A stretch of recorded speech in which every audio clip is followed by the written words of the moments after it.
বাংলাদেশ ভারত সীমান্তের উত্তেজনা যেন কমছেই না। আন্তর্জাতিক আইন ও মানবাধিকার লঙ্ঘন করে একের পর এক পুশিন করছে বিএসএফ। গত ২৪ ঘন্টায় মেহেরপুর, সাতক্ষীরা ও কুড়িগ্রাম সীমান্ত দিয়ে অন্তত ৯০ জনকে জোরপূর্বক দেশে ঠেলে দেওয়ার ঘটনা ঘটেছে। অবশ্য স্বরাষ্ট্র উপদেষ্টার দাবি, পুশিন বাড়লেও সীমান্তে নিরাপত্তার কোনো অভাব নেই।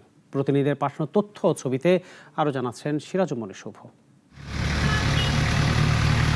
ভারত থেকে বাংলাদেশে বারবার পুশিন নতুন কোনো ঘটনা নয়, তবে এর সাম্প্রতিক প্রবণতা, ঘনত্ব এবং অনিয়ন্ত্রিত রূপ একে নতুন মাত্রায় নিয়ে গেছে। গত ৭ মে থেকে ২৬ মে পর্যন্ত মাত্র ২০ দিনের ব্যবধানে খাগড়াছড়ি, কুড়িগ্রাম, সিলেট, মৌলভীবাজার, মেহেরপুর, সাতক্ষীরা সহ অন্তত ১৩টি সীমান্ত পথ দিয়ে ঠেলে দেওয়া হয়েছে ৭০০-র বেশি মানুষকে। এমনকি সুন্দরবনের গহীন অরণ্যেও ঠেলে দেওয়া হয়েছে বাংলাদেশিদের।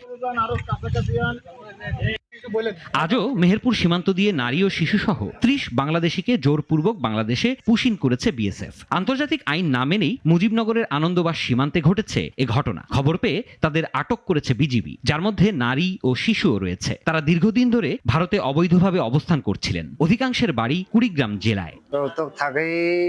ভাড়া কামাই করছি তুলিয়া নিয়ে রোহতক থানার মধ্যে এইরকম জায়গার মধ্যে আছে।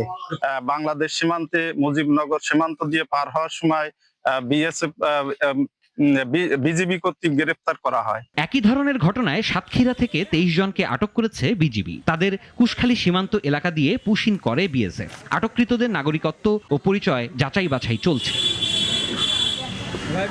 অন্যদিকে কুড়িগ্রামের বিভিন্ন সীমান্ত দিয়ে আরও ৩৭ জনকে ঠেলে পাঠানো হয়েছে। এর মধ্যে রৌমারীর বড়াইবাড়ি সীমান্ত দিয়ে ১৪ জনকে পাঠানোর ঘটনায় বিজিবি বিএসএফ এর মধ্যে উত্তেজনা তৈরি হয়েছে। সীমান্তে বিএসএফ বেশ কয়েক রাউন্ড গুলি চালিয়েছে। অন্যদিকে পুশিন ঠেকাতে স্থানীয়দের সহায়তায় বড়াইবাড়ি বিজিবি ক্যাম্পের সদস্যরা কঠোর অবস্থানে রয়েছে। আমরা ইন্ডিয়ার মানুষ, আমাদের সমস্ত আছে, বাড়িঘর আছে, মাটি বাড়ি আছে।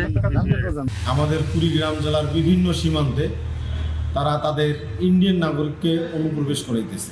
চলমান পরিস্থিতি নিয়ে কথা বলেছেন স্বরাষ্ট্র উপদেষ্টা। রাজশাহীতে কারারক্ষী প্রশিক্ষণ কোর্সের সমাপনীতে যোগ দিয়ে তিনি বলেন, পুশ ইন হচ্ছে, তবে সীমান্তের নিরাপত্তার কোনো ঘাটতি নেই। সীমান্তে কোনো ধরনের নিরাপত্তার কোনো অভাব নেই। আমার জনগণ সম্পূর্ণভাবে নিরাপদ এবং সীমান্ত সম্পূর্ণ নিরাপদ। আমার বাহিনী সবসময় যে কোনো পরিস্থিতি মোকাবেলা করার জন্য প্রস্তুত আছে। কোন রকমের অশান্তি এখানে বর্ডারে হবে না। সীমান্তে পুশিনের প্রতিবাদ জানানোর পাশাপাশি ভারত সরকারকে যথাযথ প্রক্রিয়ায় বাংলাদেশি নাগরিকদের পাঠানোর আহ্বান জানিয়েছেন বলেও জানান উপদেষ্টা। সিরাজুম শুভ, নাগরিক। ওয়ালটন আবারও মিলিনিয়ার অফারে ওয়ালটন ফ্রিজ কিনে আপনিও হয়ে যেতে পারেন মিলিয়নিয়ার।